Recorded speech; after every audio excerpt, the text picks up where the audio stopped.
Welcome to this custom-tailored deep dive. So I want you to imagine, just for a moment, that you've walked right into this massive, gorgeous old theater. Oh, I love this analogy. Right, it's great. So the marquee is glowing outside, the crowd is buzzing all around you, and you are holding a ticket that simply says, like, general admission. Which means you can sit anywhere. Exactly. Practically speaking, you can sit absolutely anywhere in the house. I mean, you can march right down to the front row, center stage, where you can literally see the sweat on the actors' faces. Yeah. Or, and we all know people who do this, you could wander all the way up to the highest balcony, find a giant concrete pillar, and just sit right behind it. And stare at a wall for 2 hours. Totally. You'll spend the whole time staring at a wall. And the thing is, the play happening on the stage is exactly the same for everyone in that building. But your experience of it, like your entire reality, is completely dictated by the seat you choose. It really is the perfect visual to start with. Because, it immediately strips away that comforting illusion we all have that we're just passive observers in our own lives. We really do think that, don't we? Oh, absolutely. We tend to think that life is just a movie playing out in front of us, something we are forced to watch. But the reality is we are constantly actively choosing our seat, whether we consciously realize it or not. Okay, let's unpack this. Because our mission today is to explore a really fascinating premise. The idea that your reality isn't shaped by luck or the universe or random chance. Right. It is shaped by your habits, your beliefs, and your discipline. So today we are diving into the profound difference between a trained mind and an untrained one. And we have some incredible material to go through. We really do. We've got a stack of sources here that weave ancient Stoic philosophy. So Yeah. think Seneca and Marcus Aurelius, together with modern psychology, elite sports, and even music. Yeah, and what's wild is how all these wildly different thinkers converge on one single roadmap for taking back control. Well, what's fascinating here is that to even begin talking about changing our seat, we first have to address the luggage we bring into the theater. That's a great way to put it. We have to separate what we are handed from what we actually have the power to create. Yes, and there is a story from the spiritual teacher Anthony DeMello that perfectly frames this. Oh, I love this story. It's so good. He describes this woman who comes to her master, and she's bitterly complaining about her destiny. She says her destiny is that she was born a woman in a highly restrictive society, and she's just furious because she had absolutely no control over that starting line. Which, I mean, is a very relatable frustration. We all have things we didn't choose. Precisely. But the master corrects her. He tells her that being born a woman is not her destiny. That is her fate. Right. Destiny is how she accepts her fate and what she chooses to make of it. The distinction is crucial. Fate is the raw material, but destiny is the architecture. It really reminds me of how we used to think about DNA versus how we understand it now with epigenetics. Oh, that's a perfect parallel. Right. Like people used to think your genetic code was your destiny. You just get what you get. But epigenetics shows us that while you can't change your underlying DNA code, your choices, your environment, and your habits actually dictate which of those genes get turned on or off. Exactly. So your DNA is your fate. Epigenetics, like how you express it, is your destiny. That is a brilliant way to look at it. And if we connect this to the bigger picture, it fundamentally destroys the modern obsession we have with giftedness. We do love that myth. We really do. We love the myth of the natural-born genius. We look at someone incredible and just assume, oh, they won a biological lottery. But the philosopher Friedrich Nietzsche was incredibly aggressive about tearing this myth down. He didn't hold back at all. No, he didn't. He argued that we actually want to believe in magical giftedness to protect our own egos. Wait, how does calling someone else a genius protect my ego? Well, think about it. If someone is a magical genius, you don't have to compete with them. It lets you off the hook. If Shakespeare is just some mythical wizard of words, you don't have to feel bad that you haven't written a great novel. Because I don't have the magic. Exactly. But if Shakespeare is just a normal person who painstakingly acquired greatness through relentless obsessive practice and by following his deep internal inclinations over decades, well, then you have no excuse. That is a tough pill to swallow. It gets tougher. Robert Greene takes this even further. He argues that ignoring what you are naturally drawn to or refusing to put in the work because you, quote-unquote, aren't gifted isn't an act of humility. He says it is the height of selfishness. Selfishness. Wait, because you're holding out on the rest of us. Yes. By playing small and hiding behind the excuse of not having a gift, you are actively robbing the world of the unique contribution only you could have made. Wow. I mean, I see that excuse used all the time with everyday skills, too, like memory. Oh, constant. People will say, oh, I just have a bad memory, like it's a permanent genetic defect. But the brain coach, Jim Quick, points out the underlying mechanism here. He says there is absolutely no such thing as a good memory or a bad memory. Right. Biologically, unless there's a medical condition, what you actually have is a trained memory or an untrained memory. And that is the terrifying part of taking ownership, isn't it? Once you strip away the mythology of innate gifts, what you are left with is the sheer, undeniable weight of your own choices. Yeah. Which brings up a very unsettling question. If our destiny is truly within our control, why do so many of us fail to shape it? Right. Like if we hold the power, why are we sitting behind the concrete pillar? The answer isn't what most people think. The enemy of destiny is an explosive, spectacular failure. Failing magnificently actually implies that you tried, that you were in the arena. You actually took a swing. Exactly. The real threat to your destiny is a quiet, invisible surrender. It is sleepwalking. Sleepwalking. The ancient Stoic philosopher Seneca wrote extensively about this exact phenomenon thousands of years ago in On the Shortness of Life. Such a profound piece of writing. Truly. He made this observation that most people do not die from illness or old age. Yeah. They die from inattention. Yeah. They just slowly drain their days away with groundless anxieties, greedy desires, and the endless numbing charms of distraction.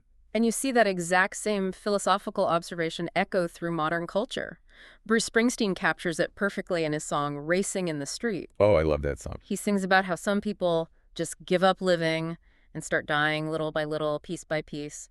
He isn't singing about people dying in dramatic tragedies. He's singing about the tragedy of the ordinary. The mortgage, the routine. Exactly. The slow deflation of dreams over decades. Okay, hold on. Let me push back on this for a second because I feel like we might be demonizing normal life. Fair enough.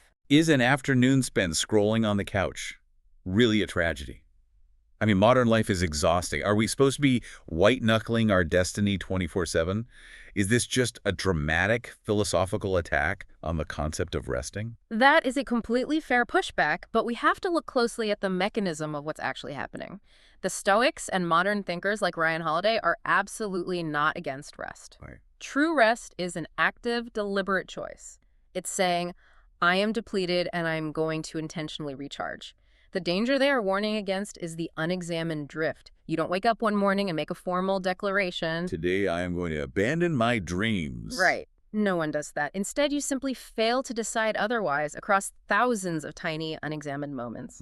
Sleepwalking is when you open an app just to check a message, and 3 hours later you're still scrolling, feeling entirely hollow. That isn't rest. That's anesthesia. That hits a little too close to home. And Robert Greene diagnoses the symptom of this sleepwalking incredibly well. When you ignore your true self, your mind doesn't send you a polite warning letter. It surfaces as a vague, persistent depression. Like a background hum. Yes. It shows up as bitterness, and specifically as envy. Envy of who? Envy of people who seem to possess a sense of commitment. When you see someone deckly engaged in their life, the sleepwalker's instinct is to say, oh, they got lucky. But what they actually have is attention. They are awake. Seneca warns us that time never comes back, so the only way out of sleepwalking is a return to attention. Yeah, and here's where it gets really interesting, because if sleepwalking is the default disease of modern life, the antidote has to be active, deliberate training. It's absolutely. But how do we actually train our minds? I know for me, when a creatinous hits, or even just a really stressful email comes through, all my good intentions just vanish. I panic. My mind goes completely blank. And Marcus Aurelius would say that your mind went blank because it wasn't trained to do anything else. He used a great analogy. He said an untrained mind is just violently jerked around by external events. It's like a dog that is allowed to chase cars. Ooh, I like that. If you don't actively train the dog to sit and stay, of course it's going to run into traffic. It literally has no other behavioral mechanism available to it. Which is exactly why the Greek poet Archilochus summarized this mechanism perfectly. He said, we do not rise to the level of our hopes. We fall to the level of our training. One of the greatest quotes of all time. It makes so much sense if you compare the mind to a muscle. You wouldn't walk into a gym, walk up to a 200-pound barbell, and expect to lift it just because you had really good intentions. Or because you read a book about lifting weights. Exactly. You haven't built the physical infrastructure for it. So why do we assume our minds are any different? Under the crushing pressure of a crisis, your hopes and intentions shatter. Yeah. The only thing that remains intact is what you have physically and mentally rehearsed. Which is why the entrepreneur Naval Ravikant says calm equals effective. But the hidden truth there is that calm is not a genetic trait. You aren't just born chill. Right. You aren't born calm, just like you aren't born with the ability to deadlift 200 pounds. Calm is a practice. It is a highly engineered response to stress that you have to build rep by rep.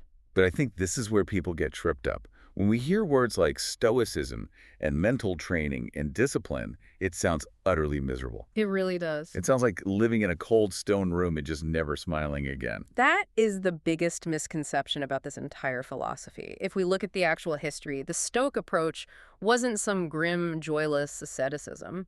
Cato, who was one of the most rigid and famous Stoics in Rome, absolutely loved hosting long, elaborate dinner parties where he would drink wine and debate philosophy with his friends. Wait, really? Cato the rigid Stoic? Yes.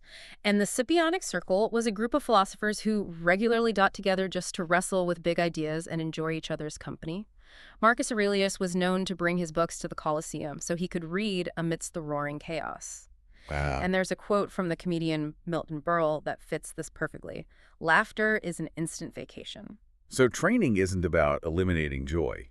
It's about protecting it. Precisely. Contemplation without boundaries is just indulgence, but action without any reflection is purely reaction. You need structured training, yes, but that structure is exactly what creates the safe space for joy, laughter, and spacious thinking to actually exist without being crushed by the anxieties of the day. Okay, that makes sense in theory, but lifelong mental training still sounds like a massive, exhausting undertaking.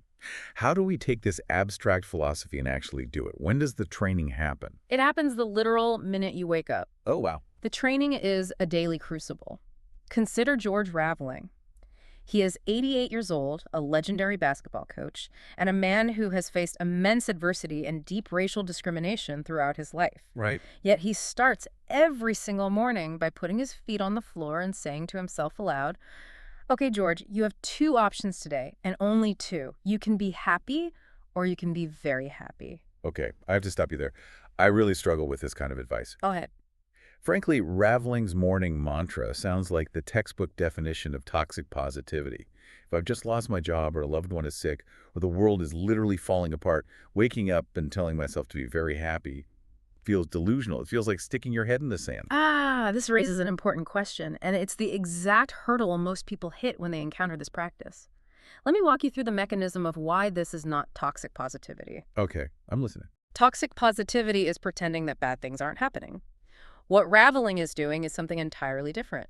He is securing the baseline of his own disposition before the world gets its hands on him. Securing the baseline. Meaning what, exactly? Meaning, he knows full well that adversity is coming, but he is proactively occupying the best possible seat in the theater to view that adversity. He is asserting control over the one and only thing he truly owns: his response. This is the ultimate practice of Stoic freedom. Which is exactly what Marcus Aurelius did. His famous morning routine didn't involve repeating fluffy affirmations. He literally started his day by actively anticipating disaster. Yes. He would tell himself, "Today I'm going to meet people who are meddling, jealous, ungrateful, and arrogant." He didn't pretend they didn't exist. He visualized them. He braced for impact. Right. But then he made the conscious choice to say, none of them can implicate me in ugliness, and I choose to show up fully committed to my own character anyway. And if you want to understand the extreme limit of this mental armor, look at Epictetus. The philosopher who was enslaved. Exactly. Here was a man who was literally enslaved. His reality was completely controlled by a cruel master. The story goes that his master began twisting Epictetus's leg in a torture device. Oh, gosh. Epictetus calmly warned him, "If you keep going, the leg will break." The master kept going and the bone snapped, and Epictetus simply looked at him and said, "Didn't I tell you it would break?" That is just chilling, but also incredibly powerful. It is the ultimate distillation of this training. The master could break his bones, the master could control his physical location. But Epictetus realized that no one, not even the gods themselves, possesses the power to break a person's freedom to choose their internal response. He retained his agency. The master wanted to break his spirit, and Epictetus simply refused to hand it over. That is true power. And it completely reframes Raveling's happy or very happy choice. It's not delusion. It's a profound act of defiance against a chaotic world. Yes, defiance. And there's a quote from Jack Kornfield that softens this steel beautifully. He said, "If your compassion does not include yourself, it is incomplete." Choosing your disposition every morning isn't just about being a tough, unshakable warrior. It is a vital act of self-care. Exactly. You owe it to yourself to be the architect of your own mood rather than letting the daily news cycle dictate it for you. So let's say you do the work. You master your morning. You train your mind not to chase the cars. You build this incredible armored internal power. Okay. The ultimate question then becomes, where do you point it? We have to shift from the mechanism of training to the actual direction of our ambition. Because you can have a perfectly trained mind and still aim it at the wrong target. That is the danger of unchecked ambition. Jim Rohn famously said, if you want to have more, you have to become more. But society has a very narrow, very loud definition of what more means. Usually it just means money, status, and climbing the professional ladder. Exactly. And this is where the story of Ricky Rubio provides such a brilliant counter-narrative. Rubio is an elite professional basketball player, but at the absolute height of his NBA career, he made a stunning decision. What did he do? He announced that when his son started school, basketball would no longer be his priority. He drew a hard line in the sand. Think about the societal pressure he had to resist to make that call. The world tells elite athletes that their sport must be their entire universe. Right. But Rubio took his incredibly clear internal values and applied them to a concrete, real-world decision. He realized that it is relatively easy to be singularly focused on a career if you are willing to ignore your family. But that isn't true greatness. The author Ryan Holiday calls this concept whole life success, because a wildly successful career that ends with you estranged from your family is just an incomplete story. It's a tragedy. It is. Optimization in just one single dimension of your life, whether that's wealth or fitness or status, isn't greatness. Wholeness is greatness. And William Carey echoes this with his famous quote, "Expect great things from God. Attempt great things for God." Mm-hmm. The point here is that attempting great things doesn't just mean building a massive company or winning a championship. True greatness is found in the ordinary. It's the quality of undivided attention you give to your child on their first day of school. Yes.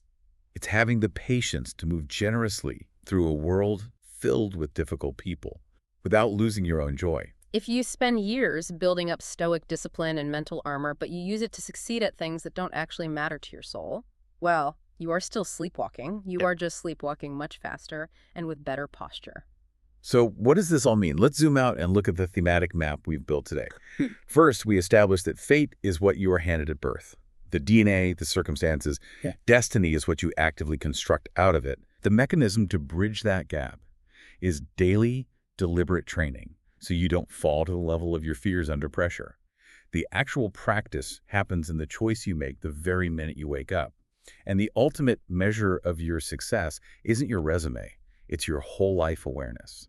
And as you engage in that practice, the artist Pharrell Williams offers a beautiful guiding principle. He says, there's a key for every door, and if you can't find it, you can make one. I love that. The search for that key, the refusal to just accept a locked door, is the actual work of living. And as Simon Sinek reminds us, there is a feedback loop to this generative way of living. The more you inspire others by how you live, the more you are inspired yourself. That brings to mind a deeply personal note from the author of our source material who wrote, "My still mind reflects only peace and holiness." A beautiful sentiment. That isn't just a hopeful wish. It is the earned reward. It is what actually happens when you finally decide to sit somewhere worth sitting. Remember that massive theater we walked into at the beginning? You're holding a general admission ticket. Right. You do not have to sit behind the concrete pillar. The view from an intentional seat is worth every bit of the hard work it takes to get there. And as you think about exactly where you are sitting today, I want to leave you with a final thought to mull over, drawn from an ancient proverb mentioned in our sources. The proverb says, breath is life, and if you breathe well, you will live long on earth. Wow. The implication is that living fully with a trained mind is physically reflected in how you breathe. So what if you evaluated your current seat, your job, your daily habits, your routine, simply by how it makes you breathe? The next time you sit down to work today, pay close attention to your breathing. Does your current posture in life induce the shallow, anxious breathing that Naval Ravikant warned about? Or does it produce the calm, steady rhythm of a trained mind? Your breath right now might just be the most honest indicator of whether you are actively building your destiny or slowly sleepwalking.